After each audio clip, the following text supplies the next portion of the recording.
Tu veux savoir ce que c'est qu'un monstre mental? Ce n'est pas un être sans âme, ni un démon sans cœur. C'est quelqu'un qui a tout vu, tout perdu, tout compris, et qui a cessé d'espérer que le monde soit juste. Un monstre mental, c'est un esprit qui a traversé le feu et choisi de ne plus brûler. Il ne cherche plus à plaire, il ne cherche plus à être compris. Il observe, il calcule, il attend. Machiavel l'avait compris, la bonté sans discernement est une offrande faite au loup. Ceux qui survivent ne sont pas les plus purs, mais les plus lucides. Ils ne réagissent plus aux coups, ils les transforment en leçons. Et voici le paradoxe. Tu crois peut-être être fort, mais tant que ton cœur se laisse encore briser, tu restes vulnérable. Ce que tu vas entendre ici, ce n'est pas une leçon. C'est un exorcisme. Écris en commentaire « Je veux que mon esprit devienne une forteresse ». Et si tu es prêt à mourir à ta faiblesse, abonne-toi maintenant et reste jusqu'à la dernière phrase. Machiavel est né dans un monde où l'innocence n'avait aucune valeur. Florence, déchirée par les complots, les trahisons, les renversements de pouvoir, lui a enseigné une chose. La survie n'est pas une question de morale, mais d'intelligence froide. Contrairement à ce que l'histoire a voulu faire croire, il n'a jamais prêché le mal pour le plaisir du mal, mais pour révéler ce que la naïveté refuse de voir. Sa pensée n'est pas une incitation à devenir cruel, mais un miroir tendu à l'hypocrisie humaine. Dans une époque comme la nôtre, où l'ego est roi et les émotions gouvernent, ces enseignements dérangent parce qu'ils déshabillent l'homme moderne de ses illusions. Ce qu'il a révélé sur le pouvoir, la peur, la manipulation ou la solitude ne vieillit pas. Au contraire, cela devient plus urgent à comprendre. Car aujourd'hui encore, la lucidité fait peur, surtout à ceux qui n'ont jamais appris à penser seuls. Tu ne peux pas devenir un monstre mental en lisant des citations ou en répétant des slogans. Tu dois plonger dans les zones obscures de ton esprit, là où se cachent les blocages, les automatismes et les blessures non guéries. Voici 10 mécanismes intérieurs que tu dois comprendre, détruire ou maîtriser, si tu veux réellement renaître en souverain de ton propre esprit. Le premier pilier de la mentalité de monstre, c'est d'étouffer ton besoin d'être compris. Tu crois que si les autres voyaient ce que tu ressens, ce que tu traverses, ce que tu caches, ils t'aimeraient mieux, te respecteraient plus, te pardonneraient plus vite. Mais Machiavel aurait ri de cette illusion. Le monde ne fonctionne pas par compréhension, il fonctionne par intérêt. Tant que tu restes attaché à cette attente invisible d'être compris, tu t'exposes à la déception, à la frustration, au chantage affectif. Un monstre mental ne cherche plus la reconnaissance de son histoire. Il la garde pour lui, comme une cicatrice couverte. Il ne pleure plus pour qu'on le voie. Il avance sans témoin. Car il sait une chose. Plus tu veux être compris, plus tu donnes du pouvoir à ceux qui ne feront que te déformer. La mentalité de monstre commence là, dans ce détachement froid où tu n'exiges plus d'être interprété à juste titre. Tu deviens flou pour les autres, opaque, insaisissable. Non pas parce que tu n'as rien à dire, mais parce que tu as cessé d'expliquer. Tu laisses les autres penser ce qu'ils veulent. Tu ne cours plus après la validation émotionnelle. C'est un sacrifice terrible, car tu devras apprendre à vivre avec ton propre silence. Tu devras supporter que l'on t'accuse, que l'on te juge, que l'on te trahisse, sans jamais te justifier. Mais c'est le prix à payer pour retrouver ta souveraineté intérieure. Quand plus personne ne peut t'atteindre par l'incompréhension, alors ton esprit cesse de chercher refuge à l'extérieur. Il devient ton bastion. Et dans ce bastion, tu choisis ce que tu révèles, ce que tu caches, et à qui tu offres le luxe de te lire. Le reste du monde, il reste dehors, comme il se doit. Le deuxième pilier de la mentalité de monstre, c'est de rompre avec l'illusion de la justice universelle. Tu penses que si tu es loyal, honnête, fidèle, le monde finira par te le rendre. On t'a répété que le bien attire le bien, que la justice veille quelque part là-haut.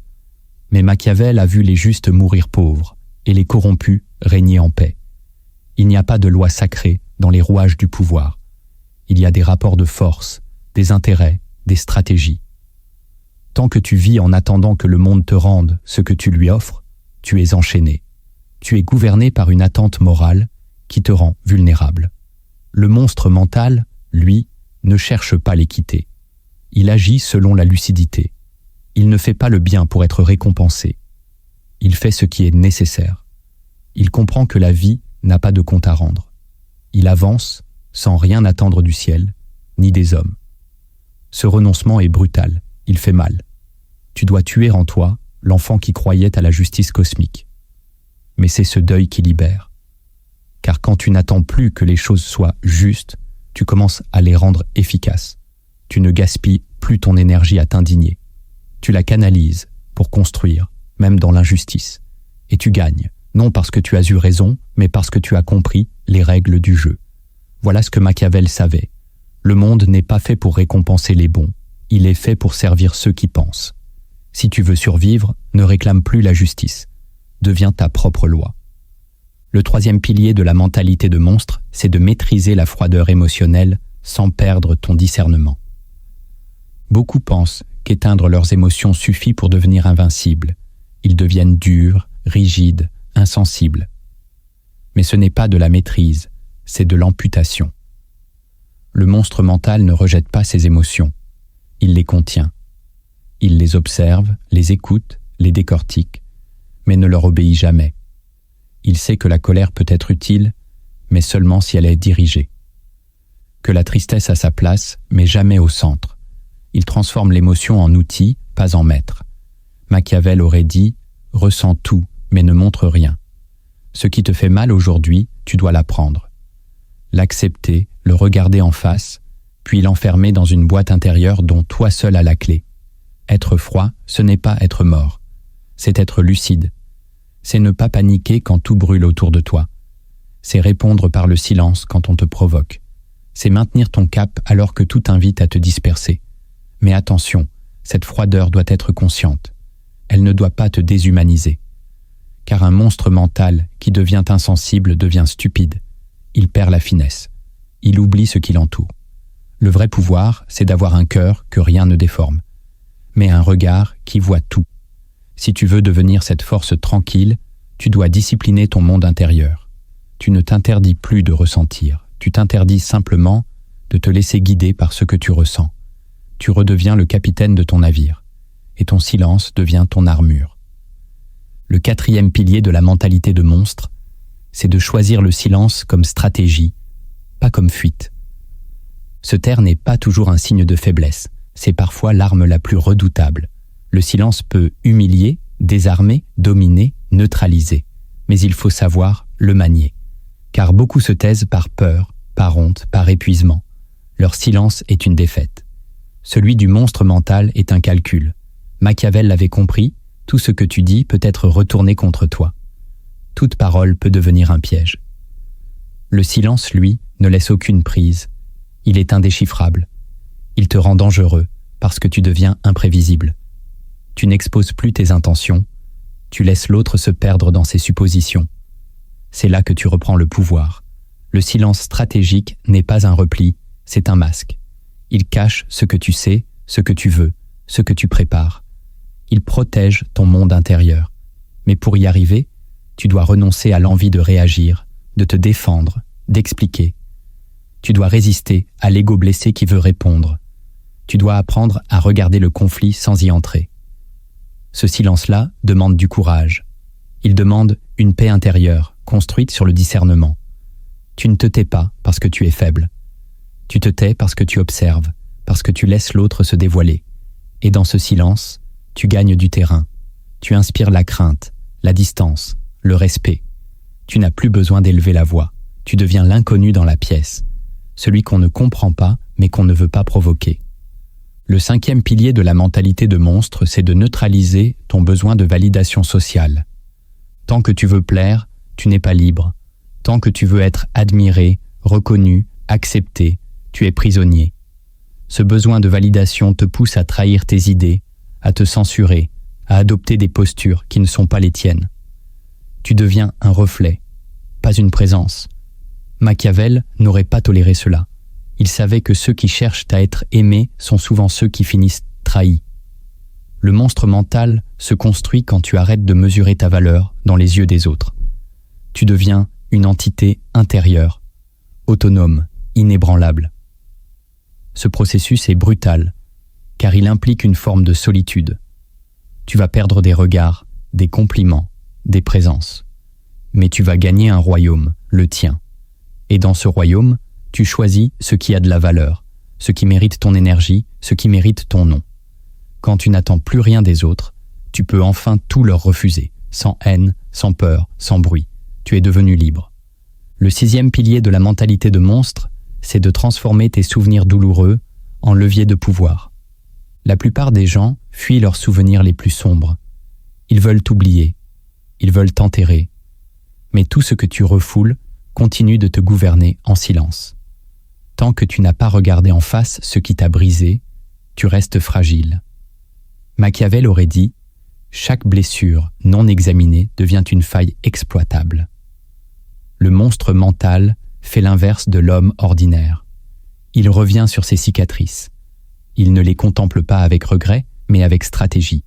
Il se demande « Qu'est-ce que cette douleur m'a appris sur le monde ? Sur les gens ? Sur moi-même ?» Et il en extrait des armes. Il ne pleure plus sur l'abandon. Il s'en sert pour devenir autonome. Il ne déteste plus l'humiliation. Il l'utilise pour renforcer sa maîtrise de soi. Chaque blessure devient un outil. Chaque trahison, une alerte. Chaque chute, une étude. Mais cela demande du courage. Car revisiter ta douleur, c'est la revivre. C'est traverser à nouveau le feu, cette fois sans illusion. Et pourtant, c'est là que tu redeviens vivant. Plus rien ne t'attendrit. Plus rien ne t'effraie. Tu as vu l'intérieur du gouffre et tu as choisi d'en faire ton socle. Ce que tu caches dans l'ombre doit être intégré dans ta lumière. Tu ne seras pas libre tant que tu fuiras ta mémoire. Tu dois faire de ta douleur un dossier ouvert que toi seul peux lire. Et chaque page, chaque image, chaque voix passée deviendra une arme que personne ne soupçonne. Là où d'autres s'effondrent devant le rappel d'un échec, tu ressens une clarté glaciale. Tu ne vis plus dans le passé, tu le commandes. Et personne ne pourra plus te faire mal avec ce que tu as déjà transformé en pouvoir. Le 7e pilier de la mentalité de monstre, c'est d'accepter de devenir incompréhensible pour les autres. Tu as grandi avec l'idée qu'il fallait être lisible, que les autres devaient te comprendre pour t'aimer, pour te suivre, pour ne pas te trahir. Mais cette clarté que tu offres devient ta vulnérabilité. Ce qu'on comprend de toi devient une carte qu'on peut retourner contre toi. Le monstre mental a renoncé à cette transparence. Il est devenu un labyrinthe sans plan. Il sait que la solitude intérieure est le prix de l'indépendance absolue. Il ne cherche plus à être aligné avec l'image qu'on attend de lui. Il vit dans sa propre densité. Il se contredit parfois, change d'avis, évolue dans le silence. Et cela dérange.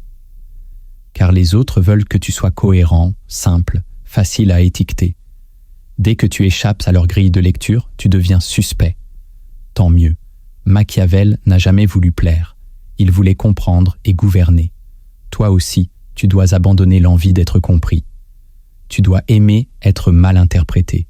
Tu dois savourer le fait qu'on ne sache jamais vraiment qui tu es, ce que tu penses, ce que tu prépares. Cela te rend invisible là où tous les autres s'exposent. Cela te donne une liberté immense, celle d'être multiple, imprévisible, inclassable. Les plus grands esprits ont toujours été perçus comme étranges, non pas parce qu'ils l'étaient, mais parce qu'ils refusaient la médiocrité de la clarté superficielle. Plus tu seras profond, plus tu seras difficile à lire. Et c'est exactement là que naît ton pouvoir. Ce que les autres ne comprennent pas, ils ne peuvent pas contrôler. Le 8e pilier de la mentalité de monstre, c'est de bâtir une pensée indépendante, même contre ton époque.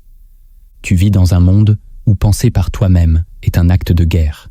Tout incite à répéter, à imiter, à approuver. Les opinions sont prêtes à l'emploi. Les révoltes sont à la mode. Même la marginalité est devenue un produit. Mais Machiavel t'aurait mis en garde. Si ta pensée est née sur les réseaux, elle n'est pas à toi. Si tes idées ne t'ont jamais coûté la solitude, elles sont probablement empruntées. Le monstre mental construit ses convictions dans le silence, loin du bruit des foules. Il lit, observe, confronte, détruit, reconstruit. Il refuse les slogans. Il se méfie des certitudes trop applaudies. Il préfère être seul avec une vérité douloureuse que célébrer dans un mensonge confortable Mais cela implique une douleur, celle d'être rejeté non pas pour ce que tu fais, mais pour ce que tu penses. Tu devras te heurter à des regards vides, à des moqueries, à des silences. Et tu continueras. Car tu ne cherches plus à convaincre, tu cherches à comprendre. Et ceux qui comprennent vraiment deviennent dangereux. Leur pensée ne dépend plus des modes, des morales temporaires ou des maîtres invisibles. Elle devient une arme invisible, aiguisée par le doute, trempée dans la solitude, affûtée par la rigueur. Si tu veux atteindre ce niveau de pensée, tu dois accepter de désobéir au confort intellectuel. Tu dois être capable de dire non, même en tremblant. Tu dois pouvoir penser quelque chose de vrai, même si cela te fait perdre l'amour des autres. Le 9e pilier de la mentalité de monstre, c'est de cultiver le détachement face au rejet, à l'amour ou à la loyauté. Les sentiments les plus beaux sont souvent les plus dangereux. L'amour, la loyauté, l'attachement, tout cela peut te détruire si tu n'as pas appris à les regarder avec recul. Un monstre mental ne méprise pas ses sentiments. Il les honore, mais ne s'y accroche pas. Il sait que tout lien peut se rompre, que toute promesse peut être trahie, que même les plus proches peuvent devenir des étrangers. Machiavel savait que la loyauté humaine est souvent liée à la peur, à l'intérêt ou à la projection. Elle n'est pas éternelle, elle est conditionnelle. Et celui qui oublie cela court à sa perte. Tu dois aimer sans t'attacher. Tu dois aider sans t'illusionner. Tu dois être présent sans dépendre. Le détachement est une forme de sagesse froide. Elle ne te rend pas insensible, mais elle te rend libre. Tu ne fuis pas les liens, tu les observes. Et quand ils se brisent, tu ne te brises pas avec. C'est cette capacité à rester centré même au cœur de l'abandon qui fait la différence. Le monstre mental ne se venge pas, ne supplie pas, ne s'effondre pas. Il regarde, il tire des leçons.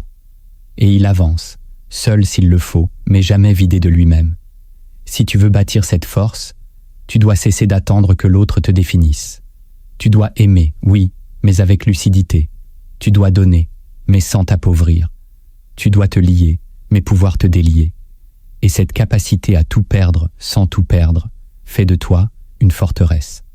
Le 10e pilier de la mentalité de monstre, c'est de regarder ta propre noirceur sans chercher à la fuir. La plupart des gens veulent croire qu'ils sont bons, qu'ils n'ont pas de part d'ombre, qu'ils sont les héros de leur propre histoire. Mais c'est cette illusion qui les rend faibles. Machiavel n'a jamais eu peur de sa propre obscurité. Il l'a observée, disséquée, comprise. Il savait que l'ombre n'est pas un défaut, mais une vérité. Toi aussi, tu dois oser descendre dans les caves de ton esprit. Tu dois regarder ta jalousie, ta rage, ton orgueil, tes fantasmes de domination, ta peur de l'infériorité. Pas pour t'y perdre, mais pour ne plus être leur victime.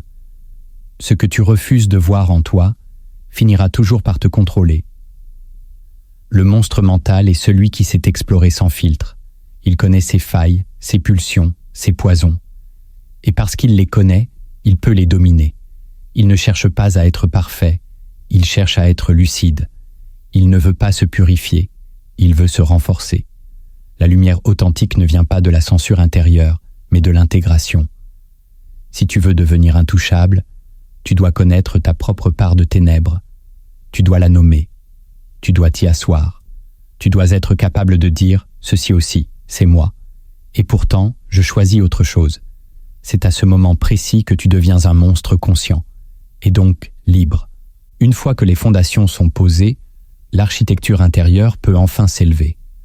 Mais pour cela, tu dois oser regarder là où peu acceptent de poser les yeux, dans les paradoxes, les vérités dérangeantes, les fractures invisibles qui gouvernent ta psychologie.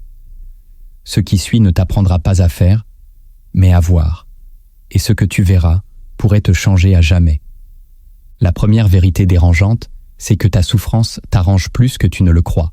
Tu dis que tu veux guérir, que tu veux avancer, que tu veux être libre. Mais au fond, il y a une partie de toi qui se complaît dans la douleur. Car cette douleur te justifie. Elle donne un sens à ton immobilité, une excuse à tes échecs, une explication à ton repli. Tant que tu souffres, tu n'as pas à te confronter à l'inconnu. Tu n'as pas à prendre de décisions radicales. Tu n'as pas à pardonner. Tu n'as pas à recommencer. La souffrance devient ton abri. elle te protège de la responsabilité. Machiavel aurait dit que tout ce qui se répète dans le silence sert un intérêt caché, même la douleur. Tu dis que tu n'en peux plus, mais tu continues de nourrir les mêmes pensées, de fréquenter les mêmes lieux, de répéter les mêmes récits. Pourquoi ? Parce que cette version de toi, brisée, trahie, incomprise, te donne une forme de pouvoir. Tu inspires la compassion. Tu peux refuser sans culpabilité.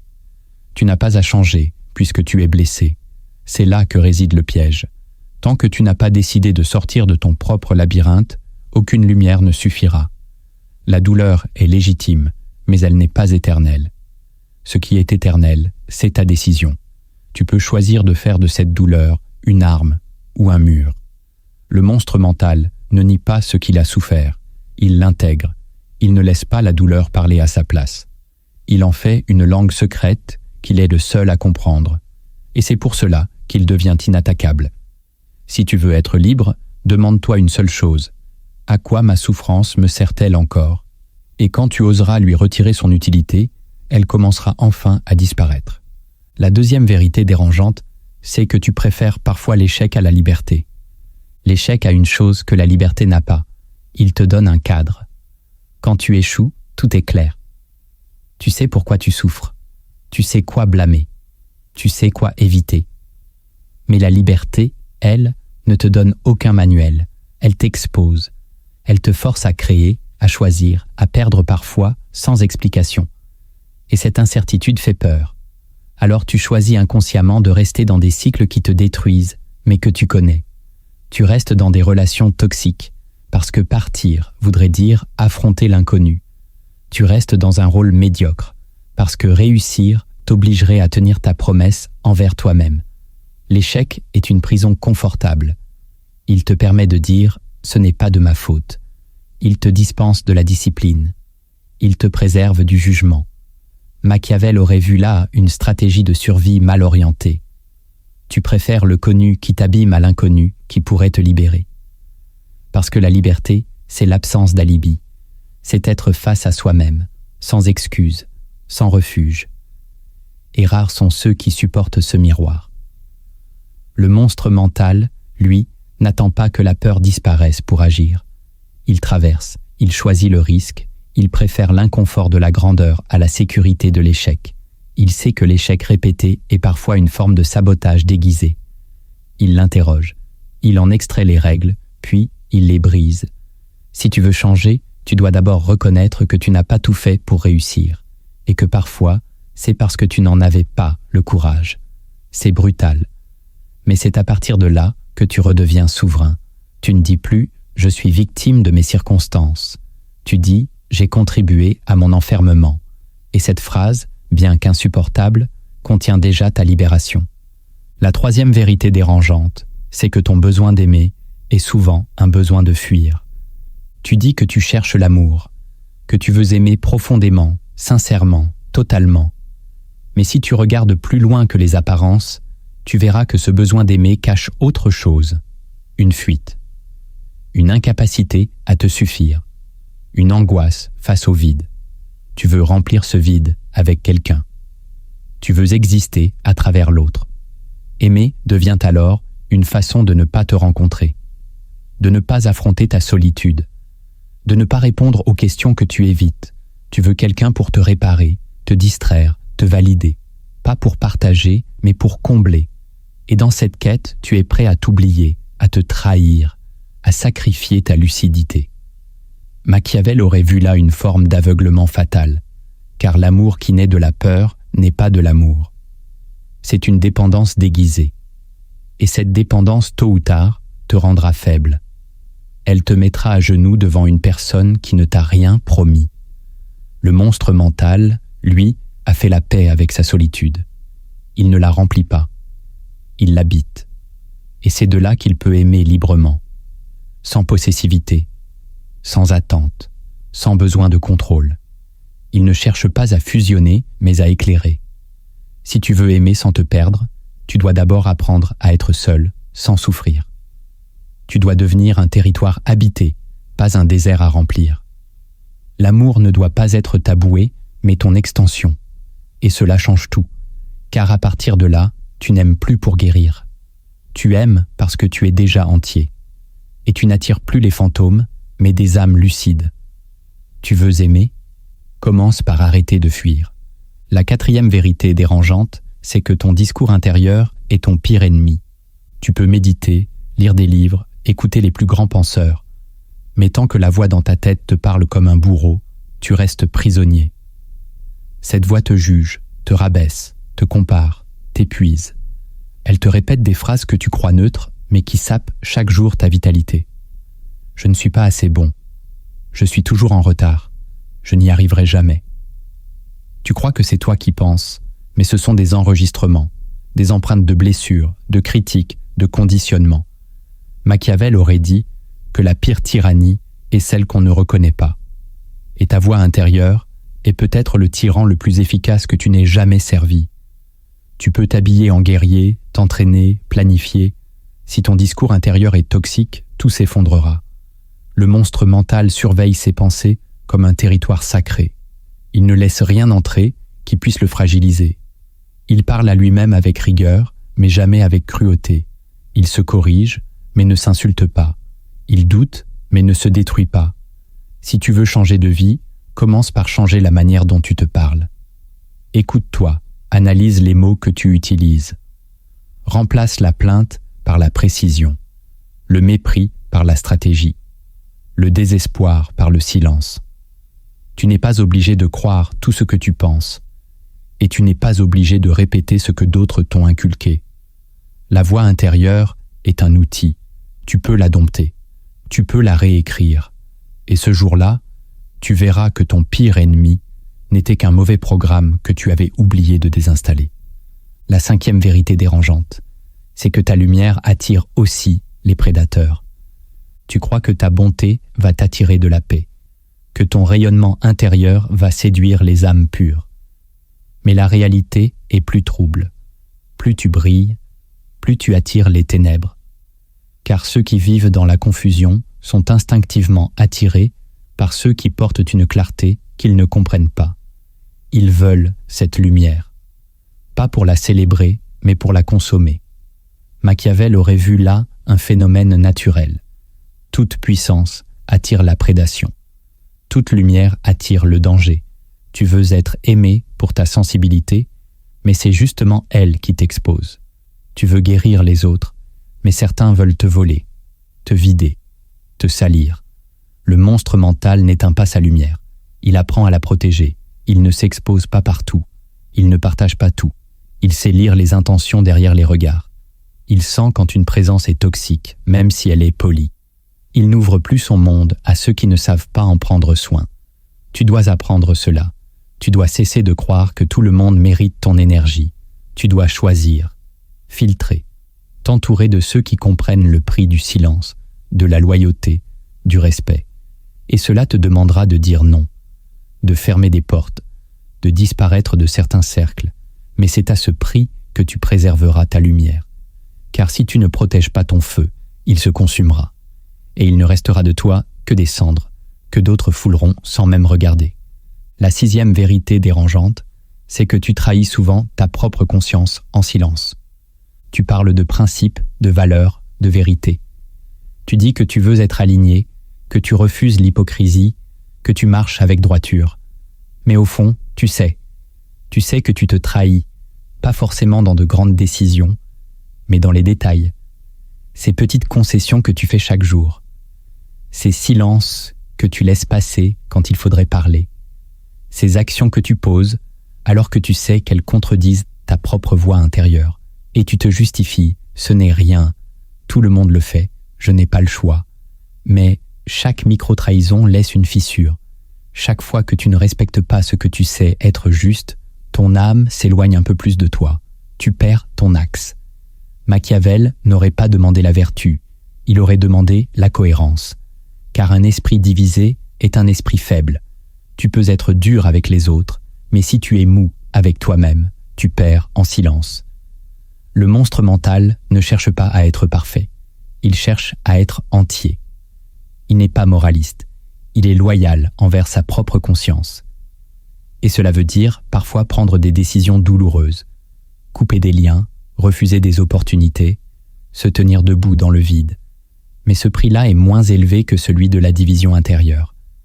Tu dois redevenir intègre, pas pour paraître bon, mais pour devenir fort. Chaque acte en accord avec ta conscience t'ancre. Chaque refus fondé sur la lucidité t'élève. Ce n'est pas spectaculaire, mais c'est révolutionnaire. Tu n'as pas besoin de convaincre le monde que tu es droit. Tu dois seulement pouvoir te regarder sans détour. Et si aujourd'hui, tu ressens de l'inconfort en t'observant, ne le fuis pas. C'est le signal que quelque chose en toi réclame une réparation, pas devant les autres, devant toi seul. La 7e vérité dérangeante, c'est que ta plus grande prison, c'est ton identité. Tu penses te connaître, tu dis « je suis comme ça, je ne changerai jamais ». Ce n'est pas moi. Et tu crois que cette fidélité à ton identité est une forme de vérité. Mais en réalité, c'est peut-être ta cage la plus subtile. Car cette identité que tu défends, tu ne l'as pas choisie. Elle est le fruit de ce que les autres t'ont dit, de ce que tu as vécu, subi, cru devoir être. Tu l'as construite dans la survie. Et maintenant, tu la protèges comme si elle te définissait éternellement. Machiavel aurait ri de cette idée fixe de soi. Il savait que celui qui veut régner doit pouvoir se transformer. L'eau devient vapeur, le bois devient cendre.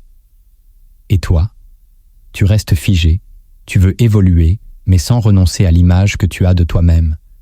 Tu veux grandir, sans perdre ton ancienne version. C'est impossible. Le monstre mental a accepté de mourir à ce qu'il croyait être. Il a brûlé son passé, non pas pour le renier, mais pour se libérer. Il sait qu'il n'est pas ses goûts, ses habitudes, ses blessures. Il n'est même pas son nom, son visage, sa voix. Il est un processus en mouvement, une entité en métamorphose, et c'est ce qui le rend libre. Si tu veux changer profondément, tu dois oser cette question. Et si je n'étais pas ce que je crois? Et si mon identité actuelle était le déguisement de mes peurs? Cela fait peur, car tout ce que tu as bâti semble s'effondrer. Mais ce n'est qu'une illusion. En vérité, tu ne perds rien. Tu retrouves juste la possibilité de devenir.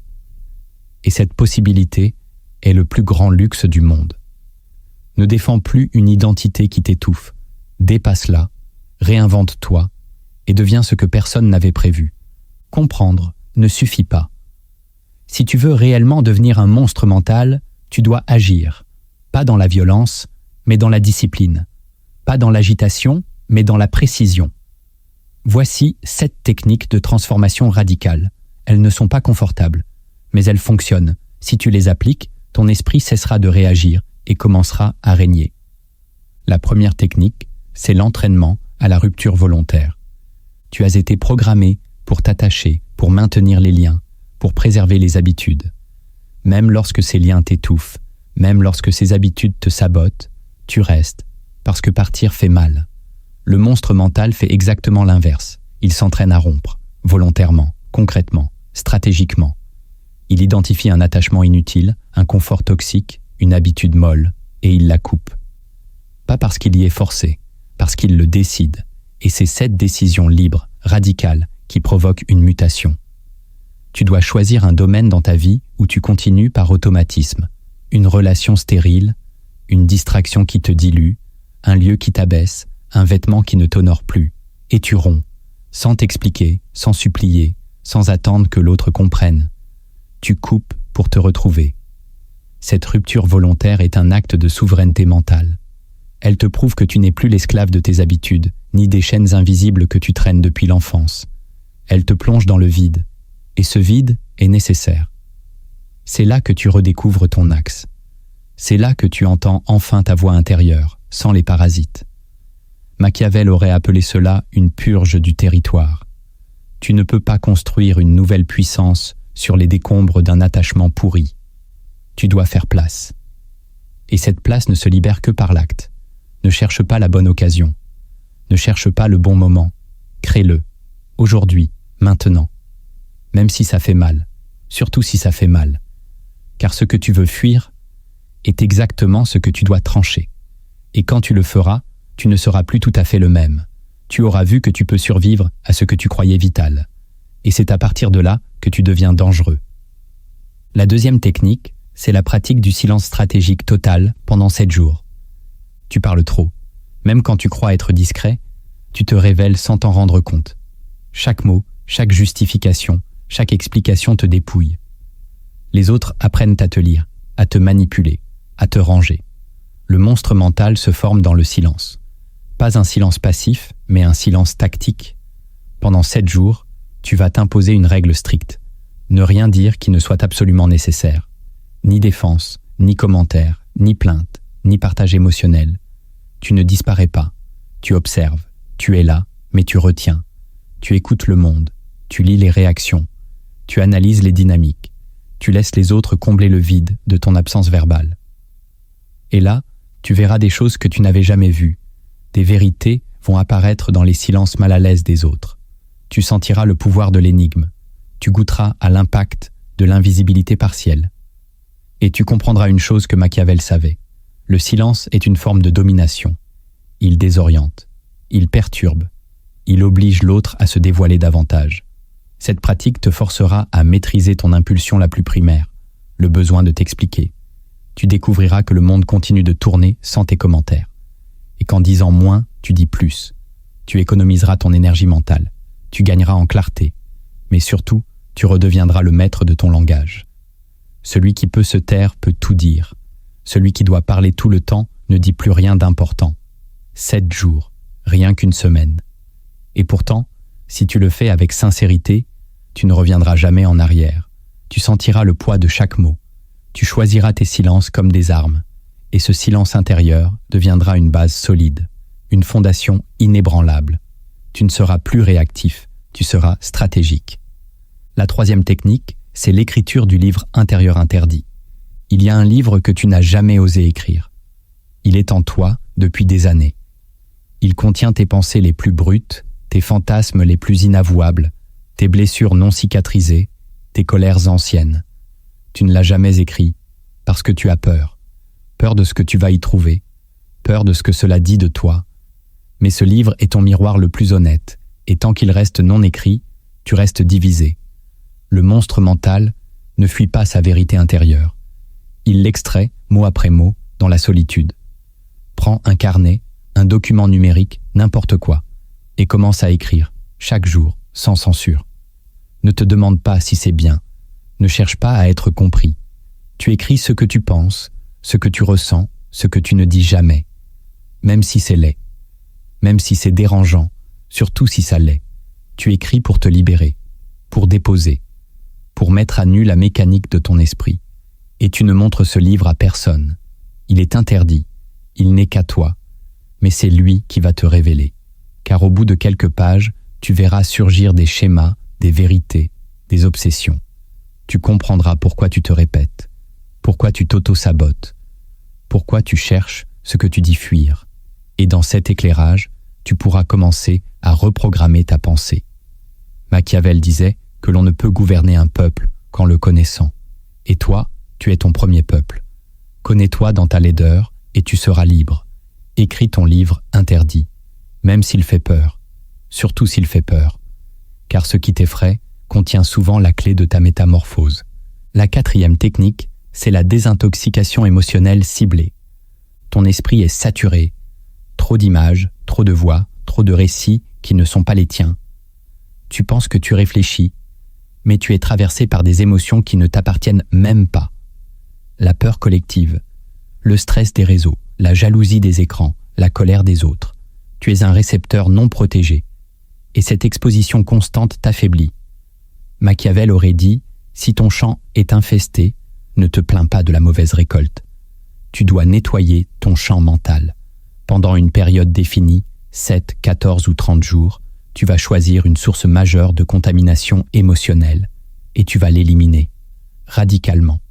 Plus de téléphone après 20 heures, plus de réseaux sociaux, plus de discussions toxiques, plus de musique mélancolique, plus de séries anesthésiantes. Tu choisis ta drogue émotionnelle principale et tu l'arraches. Ce sera difficile, car elle comble un vide. Mais c'est justement ce vide que tu dois rencontrer. Dans ce silence retrouvé, tu vas trembler, tu vas vouloir compenser. Mais tiens bon, car bientôt, tu vas réentendre ta propre vibration, ta propre pensée, ton propre désir, et là, tu redeviendras vivant. Cette désintoxication n'est pas une punition, c'est une réinvention. Tu ne nettoies pas ton esprit pour souffrir, tu le fais pour redevenir souverain, pour que tes choix soient à toi, pour que tes émotions ne soient plus dictées par l'extérieur. Le monstre mental ne laisse personne coloniser son système intérieur. Il choisit ce qu'il laisse entrer. Il ferme la porte au reste. Fais pareil. Coupe. Et observe ce qui revient quand tout le bruit s'est tu. La 5e technique, c'est le pacte nocturne avec ton double mental. Chaque nuit, tu t'endors sans intention. Tu laisses ton esprit se dissoudre dans le sommeil comme un esclave libéré de son maître. Mais le monstre mental utilise la nuit pour construire. Il ne s'endort jamais sans avoir passé un pacte avec lui-même. Ce pacte, c'est une phrase, une seule, prononcée intérieurement dans le silence, juste avant que le sommeil t'emporte. Cette phrase doit être précise, stratégique, transformante. Elle doit contenir la version de toi que tu veux incarner. Pas un vœu flou, pas une prière vague, une décision. Exemple, demain, je n'attendrai rien de personne. Ou je vais affronter ce que je fuis depuis trop longtemps. Ou je suis celui qui agit, pas celui qui pense seulement. Tu choisis ta phrase, tu la répètes lentement, tu la graves dans ton esprit, et tu t'endors avec elle. Ce rituel peut sembler anodin, mais il ne l'est pas, car la nuit est un laboratoire invisible. Ton inconscient y travaille, tes peurs y circulent, tes désirs y fermentent. Et cette phrase, déposée avant le seuil du sommeil, agit comme une graine, elle s'infiltre, elle s'enracine. Et au réveil, tu sens déjà que quelque chose a bougé. Tu ne sais pas comment, mais ton regard est plus net, ton énergie plus tranchante, ta volonté plus précise. Machiavel n'aurait pas ignoré ce pouvoir souterrain. Il aurait transformé chaque nuit en salle de conseil. Et c'est ce que tu dois faire. Redeviens le roi de ton esprit, même pendant le sommeil. La 6e technique, c'est la ritualisation du non. Tu dis oui trop souvent, par peur de déplaire, par souci d'être aimé, par automatisme. Et chaque oui que tu prononces à contresens t'éloigne de toi-même. Tu dilues ton énergie, tu étioles ton autorité, tu ensevelis ton axe sous la politesse. Le monstre mental fait l'inverse.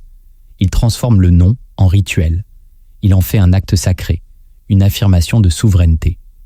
Dire non devient un choix conscient, non négociable, non expliqué. Pas un non agressif, un non calme, posé, ferme. Tu dois choisir un jour par semaine ou une période précise où tu vas t'obliger à dire non à ce que tu acceptes d'habitude. Une invitation inutile, une demande chronophage, une conversation toxique, un projet qui ne t'aligne pas. Et tu dis non, sans justification, sans t'excuser, sans surjouer. Ce rituel du non va éveiller en toi une peur, celle de perdre les autres, celle d'être mal vu, celle d'être jugé. Mais c'est exactement cette peur que tu dois traverser, car derrière elle se cache ta liberté. Machiavel l'avait compris, on ne peut pas gouverner si l'on veut plaire à tout le monde.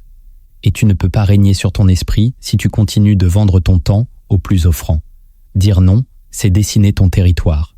C'est tracer la ligne entre ce qui t'élève et ce qui te vide. Ce rituel est un entraînement. Chaque non devient un muscle. Et ce muscle te redresse. Il te rend rare, il te rend dense. Si tu ne sais pas encore dire non avec calme, tu n'as pas encore récupéré ton pouvoir. Commence aujourd'hui. Et si cette vidéo t'aide à retrouver ce pouvoir, abonne-toi. Ne laisse pas ce savoir se dissoudre dans la distraction. Car ici, tu es en train de reprendre ton esprit. Et chaque mot compte. La 7e technique, c'est la confrontation froide avec ta ligne de fracture. Chacun porte en lui une faille, une limite invisible, un point précis où tout s'effondre, peur de l'abandon, de l'échec, du ridicule, de la perte, du rejet. Cette faille gouverne tes choix. Elle dicte tes fuites, tes dépendances, tes sabotages. Tant que tu ne la connais pas, elle te dirige. Et tu vis sans le savoir à genoux devant elle. Le monstre mental ne fuit pas sa fracture. Il la cherche, il la nomme, il l'affronte. Pas dans la violence, mais dans la lucidité. Tu dois t'asseoir seul, en silence, et te poser la seule question qui compte. Quel est l'endroit exact où je fuis toujours? Quelle est la peur qui me fait mentir, reculer, abandonner? Tu la trouveras si tu oses écouter. Et quand elle apparaîtra, tu ne détournes pas les yeux. Tu restes là, tu l'observes, tu l'écris, tu l'accueilles. Et puis, tu crées un acte minuscule, mais concret, pour la traverser.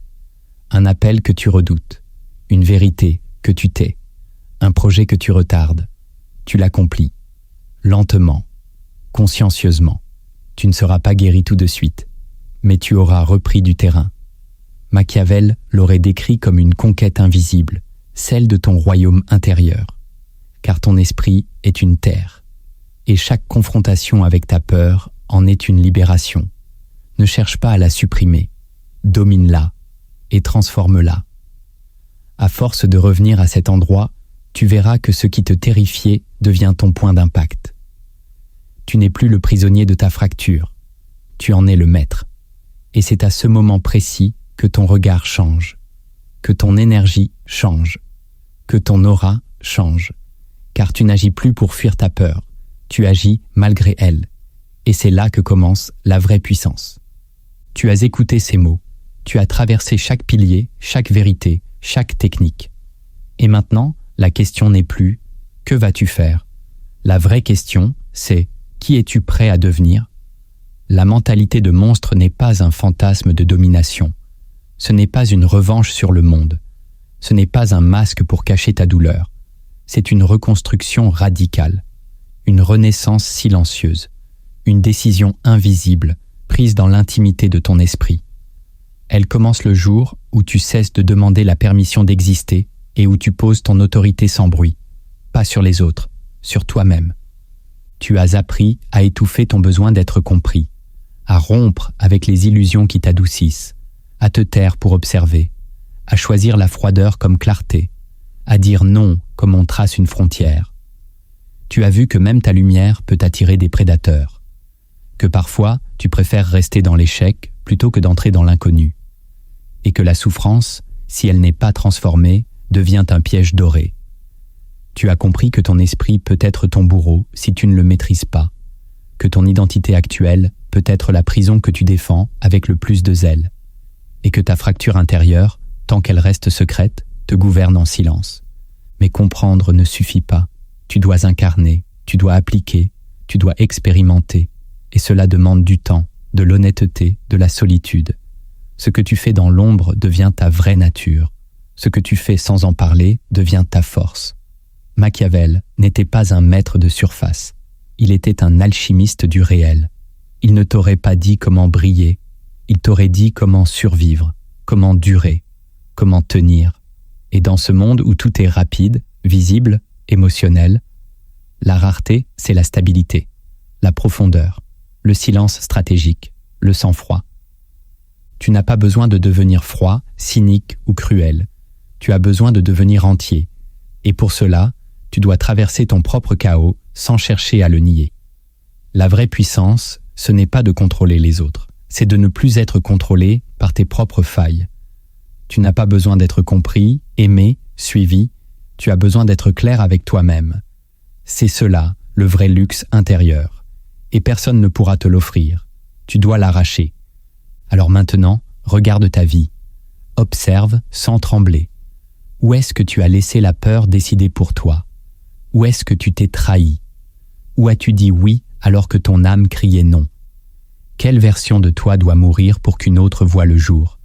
Ne cherche pas de réponse immédiate. Laisse ces questions te travailler. Laisse-les descendre en toi. Et quand le moment viendra, tu sauras. Tu sauras quoi couper. Tu sauras quoi écrire. Tu sauras quand te taire. Et tu sauras, enfin, comment marcher. Non plus comme un mendiant de reconnaissance, mais comme un esprit souverain, sobre, précis, implacable. Si ce voyage t'a parlé, partage cette vidéo à quelqu'un qui mérite d'ouvrir les yeux. Pas à tout le monde, seulement à ceux qui sont prêts. Et si tu veux recevoir d'autres vérités que personne n'ose dire, abonne-toi maintenant. Ici, rien n'est fait pour plaire, tout est fait pour te réveiller.